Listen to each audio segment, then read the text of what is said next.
सर्ग 89 में मन की शक्ति, उसकी स्थिरता और इसकी व्यापकता पर जोर दिया गया है। मन की वृत्ति का उदाहरण देने के लिए अहल्या और इंद्र की कथा का उल्लेख किया गया है। इस कथा के माध्यम से यह दर्शाया गया है कि किस प्रकार मनोवृत्ति बाहरी परिस्थितियों और शरीर पर आने वाले कष्टों से अप्रभावित रहती है। मन ही सृष्टि का रचयिता है। मन के प्रभाव से व्यक्ति देवता और असुर जैसे गुण प्राप्त कर सकते हैं। शरीर से किए गए कर्म उतने प्रभावी नहीं होते जितने मन की भावना से उत्पन्न परिणाम। प्राचीन मगध में अहल्या नामक रानी और इंद्र नामक ब्राह्मण युवक के बीच का प्रेम दर्शाया गया है। अहल्या और इंद्र के प्रेम ने उन्हें बाहरी संसार से परे मानसिक तन्मयता में बांध दिया। राजा द्वारा दिए गए कठोर दंड आदि भी उनके प्रेम और मनोवृत्ति को विचलित न कर सके। मन के द्वारा संकल्पित वस्तु को बाहरी शक्ति परिवर्तित नहीं कर सकती। शरीर नष्ट हो सकता है लेकिन मन अपने संकल्प पर अडिग रहता है। जब तक मन का नाश नहीं होता पुनः पुनः जन्म होता है। मन की स्थिरता से यह सिद्ध होता है कि देह से अधिक महत्वपूर्ण मन है। मन के नष्ट होने पर कैवल्य अर्थात मुक्ति की प्राप्ति होती है। यह सर्ग यह बताता है कि यदि मन एक बार किसी विचार या संकल्प में स्थिर हो जाए तो बाहरी परिस्थितियां उसे विचलित नहीं कर सकती। यही कारण है कि योग और ध्यान में मन की स्थिरता पर बल दिया जाता है। ये तो थे सर्ग 89 के भावार्थ और सारांश। और अब आइए विस्तार से जानते हैं सर्ग 89 को। योग वासिष्ठ महारामायण सर्ग 89 उत्पत्ति प्रकरण। बद्ध मूल मन की अन्य प्रयत्नों से अविचलता का इंदु और अहल्या की मनोवृत्ति से कथन द्वारा वर्णन। भानु ने कहा, भगवान मन ही जगतों का रचयिता है। समष्टि भावापन्न मन ही परम पुरुष यानी हिरण्यगर्भ है। लोक में जो कार्य मन से किया गया हो वही कृत है और शरीर द्वारा किया गया कुछ भी कृत नहीं है। मन की सामर्थ्य देखिए। ऐंदव साधारण ब्राह्मण होकर भी मन की भावना से ब्रह्मा के पद को प्राप्त हुए। मन से मैं तुच्छ देह हूँ ऐसी भावना करने पर नर देहता को जन्म मरण आदि धर्मवत्ता को प्राप्त होता है और देह भावना से यदि युक्त न हो तो जन्म मरण आदि से पीड़ित नहीं होता। बाह्य दृष्टि यानी देह आदि में आत्मा बुद्धि करने वाले पुरुष को देह में सुख दुख आदि की प्राप्ति होती है। अंतर्मुख होने के कारण, चेतन आत्मा को आत्मा समझने के कारण योगी को देह में प्रिय और अप्रिय का ज्ञान नहीं होता। इसलिए यह निश्चित हुआ कि संपूर्ण भ्रमों से पूर्ण जगत मन से ही उत्पन्न हुआ है। इस विषय में इंद्र का अहल्या के साथ जो वृतांत हुआ है वह दृष्टांत है। ब्रह्मा जी ने कहा, भगवान भानु जी, यहाँ पर कौन अहल्या है और हे तमोनाशिन कौन इंद्र है, जिनका वृतांत सुनने पर पवित्र दृष्टि प्राप्त होती है। सूर्य ने कहा, हे देव, सुना जाता है कि प्राचीन समय में मगध देश में इंद्रद्युम्न नाम का राजा हुआ जो पुराण में प्रख्यात राजा इंद्रद्युम्न के समान था। जैसी चंद्रमा की रोहिणी भार्या है वैसी ही उसकी चंद्रमंडल की कांति के समान कांति वाली कमल के तुल्य विशाल नेत्र वाली अहल्या नाम की भार्या थी। उसी नगर में संपूर्ण विटों में श्रेष्ठ और विट विद्या में कुशल इंद्र नामक कोई विट ब्राह्मण कुमार रहता था। पटरानी अहल्या ने कहीं पर कथा के प्रसंग से पहले अहल्या गौतम की पत्नी इंद्र की इष्ट हुई थी ऐसा सुना था। ऐसा सुनकर अहल्या नामक राजा की पत्नी इंद्र नामक विट पर अनुरागिणी हुई। तदंतर मुझ पर आसक्त वह इंद्र मुझ अहल्या के पास क्यों नहीं आता, इस प्रकार वह उत्कंठित हुई। वह बाला कमल नालों के समूह तथा केले के पल्लवों के बिछौनों पर वन में जैसे कटी हुई लता संतप्त होती है, वैसे ही अत्यंत संतप्त होती थी। जैसे ग्रीष्म ऋतु में संतप्त वन भूमि में मछली तड़पती है, वैसे ही सकल राज संपत्तियों में उसे खेद होता था, यानी संपूर्ण राज विभूतियाँ उसको भली नहीं लगती थी। यह इंद्र है, यह इंद्र है, इस प्रकार वह प्रलाप करती थी। कामदेव की पराधीनता को प्राप्त हुई, उसने लज्जा का भी परित्याग कर दिया। उसकी वैसी दुर्वस्था देखकर दुखित हुई उसकी एक सखी ने उससे बड़े प्रेम से कहा, प्रिय, इंद्र को मैं बिना किसी प्रकार की विघ्न बाधा के तुम्हारे पास लाती हूँ, तुम्हारे इष्ट को तुम्हारे समीप लाती हूँ। यह सुनकर उसकी आंखें विकसित हुई, जैसे मुरझाई हुई नलिनी कमल के पैर पर गिरती है, वैसे ही वह सखी के पैर पर गिर पड़ी। तदंतर दिन के बीतने पर जब संध्या हुई, तब उसकी सखी इंद्र नामक उस ब्राह्मण बालक के पास गई।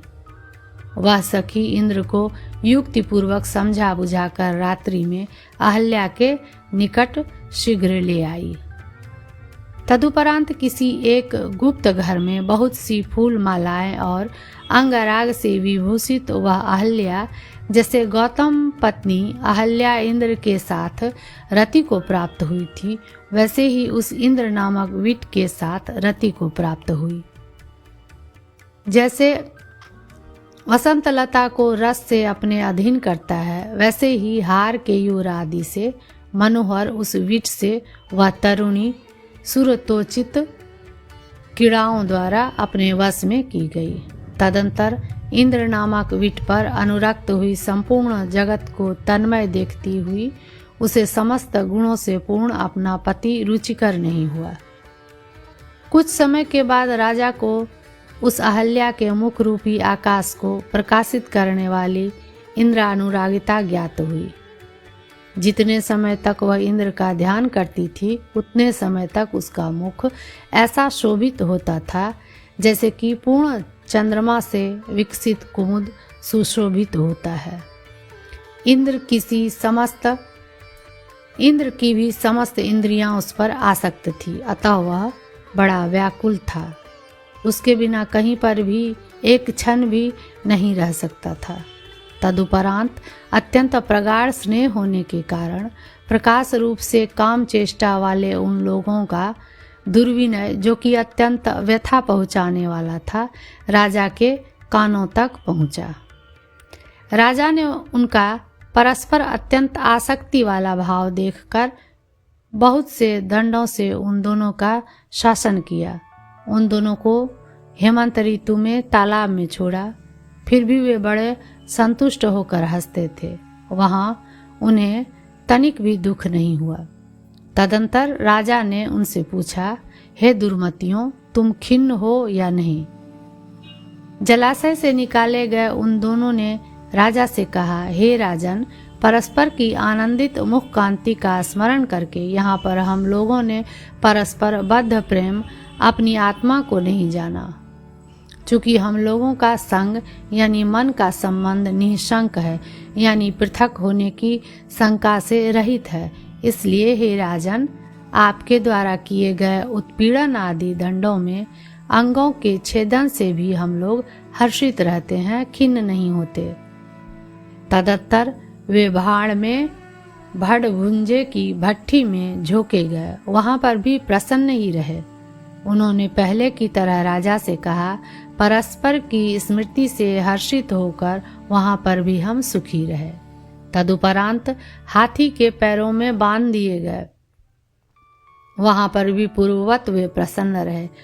परस्पर स्मृति से हर्षित होकर उन्होंने राजा से फिर वैसे ही कहा। कोड़ों से पीटे गए, फिर भी वे खिन्न न हुए। पहले की तरह भी उन्होंने राजा से कहा, राजा से दिए गए अन्यान्य दंडों से पुनः पुनः निकाले गए। उन्होंने पूछने पर फिर वैसे ही उत्तर दिया। इंद्र ने राजा से कहा, राजन, संपूर्ण जगत मेरे लिए दायितामय है। दुख हेतु शरीर छेदन आदि मुझे कुछ भी दुख नहीं देते। हे राजन, इसका भी संपूर्ण जगत मनमय हो गया है, इसलिए अन्य पीड़न से भी हम लोगों का कुछ दुख नहीं होता। हे राजन, मैं मनोमात्र हूँ और मन ही पुरुष कहा गया है। यह देह मन का विस्तार मात्र ही देखा जाता है। यदि कहिए मैं मन को ही दंड से नष्ट कर डालूंगा, तो उस पर कहते हैं, एक काल में प्रयुक्त अनेक दंडों से इस वीर मन का तनिक भी भेदन नहीं किया जा सकता। हे राजन, वे किसकी और कैसी शक्तियां हैं जिनसे वे भी मन, जिनका की तद्भावा परित रूप निश्चय अनुभूत है, भिन्न किए जाते हों। देह चाहे वृद्धि को प्राप्त हो, चाहे नष्ट भ्रष्ट हो जाए, किंतु विचारित भावित अर्थ के अभिमुख हुआ मन पूर्ववत स्थिर रहता है। हे राजन, अपने इष्ट अर्थ चिरकाल से अभिनिविष्ट और उसमें स्थित मन को शरीर में स्थित भाव और अभाव पीड़ित करने के लिए समर्थ नहीं होते। हे राजन, तीव्र वेग वाले मन से जो वस्तु भावित होती है, उसी को पुरुष स्थिर रूप से देखता है, शरीर द्वारा किए गए कार्य को नहीं देखता। हे राजन, महात्माओं की वर, शाप आदि कोई भी क्रीड़ाएं तीव्र वेग से युक्त मन को उसके अभीष्ट पदार्थ से विचलित नहीं कर सकती। जैसे मृग महापर्वत को विचलित नहीं कर सकते, वैसे ही पुरुष तीव्र वेग से युक्त मन को अपने अभीष्ट पदार्थ से विचलित नहीं कर सकते। जैसे बहुत ऊंचे देवालय में भगवती देवी प्रतिष्ठित होती है, वैसे ही यह सुंदरी मेरे मन कोश में प्रतिष्ठित है।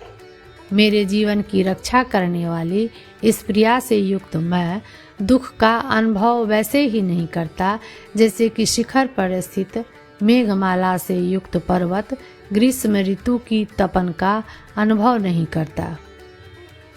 हे राजन, मैं जहाँ जहाँ रहता हूँ अथवा गिरता हूँ, वहाँ पर इच्छित पदार्थ के लाभ से अतिरिक्त तनिक भी किसी का अनुभव नहीं करता। अहल्या रूप प्रिया नाम वाले मन से इंद्र नामक मन ही भली भांति संबद्ध होकर, यानी एक ही मन दो वेशों से अहल्या और इंद्र रूप से दृढ़ता से संबद्ध होकर स्वभाव से अतिरिक्त अन्य विषय को प्राप्त नहीं होता, यानी सैकड़ों प्रयत्नों से भी उसका स्वभाव दूसरे रूप में परिणत नहीं किया जा सकता। हे राजन, धीर का मन एक कार्य में निविष्ट अर्थात एकाग्र होता है। वह महात्माओं के वर और साप के प्रभाव से भी मेरु की तरह विचलित नहीं होता। देह वर और साप से अन्यता को प्राप्त होती है, किंतु धीर मन संपूर्ण विक्षेपों के विजिगुषा के रूप में स्थिर रहता है। यदि कोई कहे कि देह ही मन का कारण है, देह उत्पीड़न होने पर मन का उत्पीड़न क्यों नहीं होता? हे राजन, ये दिखाई दे रहे प्राणियों के शरीर रूपी टुकड़े जो कि वृथा उत्पन्न हुए हैं, मन के कारण उत्पादक नहीं है, किंतु मन ही इन शरीरों का ऐसा कारण है जैसे जल संपूर्ण वनों की लताओं के रस का कारण होता है। हे महात्मन, मन आत्मा का पहला भोगायतन है, यह समझिए, और उसने जगत में संपूर्ण शरीरों की कल्पना कर रखी है। इस पुरुष का वह आद्य भोगायतन मन जहाँ जहाँ पर अहम इस अभिमान से आविर्भूत होता है, उससे तत् तत् शरीर का आकार उत्पन्न होता है, अन्य नहीं होता। उक्त अर्थ का ही दृष्टांत द्वारा उत्पादन करते हुए कहते हैं, हे सुभग, मन को ही मुख्य अंकुर जानिए, उससे वृक्ष के पल्लव आदि के तुल्य पुरुष की देह उत्पन्न हुई है, फैली है। अंकुर के नष्ट होने पर फिर पल्लव शोभा उदित नहीं होती, किंतु पल्लवों के छीन होने पर अंकुर का कदापि नाश नहीं होता। इसलिए देह का नाश होने पर भी पुनः पुनः देह की उत्पत्ति होती है, किंतु चित्त का नाश होने पर कैवल्य ही होता है, फिर उत्पत्ति नहीं होती, ऐसा कहते हैं। देह के नष्ट होने पर भी मन अनेक देहों को उत्पन्न करता है। जैसे कि स्वप्न भूमि में चित्त नए नए स्वप्नों को दर्शाता है, और चित्त के नष्ट होने पर तो शरीर किसी का भी उत्पादन नहीं करता। इसलिए संपूर्ण पदार्थों के हेतुभूत चिंतामणि के सदृश मन की परम पुरुषार्थ साधन रूप से रक्षा कीजिए। अपने तुच्छ क्रोध आदि के कारण उसका विनाश न कीजिए, यह अर्थ है। जो बात पहले कही थी उसी का समुचित रूप से अनुवाद कर उपसंहार करते हुए दंड में प्रयत्न की विफलता को दर्शाते हैं। हे राजन, प्रिय युवती मेरे मन में स्थित है, अतएव प्रत्येक दिशा में उसको मैं देखता हूँ और नित्य आनंद में हूँ। तुम्हारे नगर के अंतर्गत तुम्हारे सेवक आदि में जो मुझे दुख देने वाले कशाघात, शस्त्राघात आदि हैं, उनके फलभूत दुख को एक क्षण भर अथवा बहुत देरी तक मैं कुछ भी नहीं देखता। 90वां सर्ग समाप्त।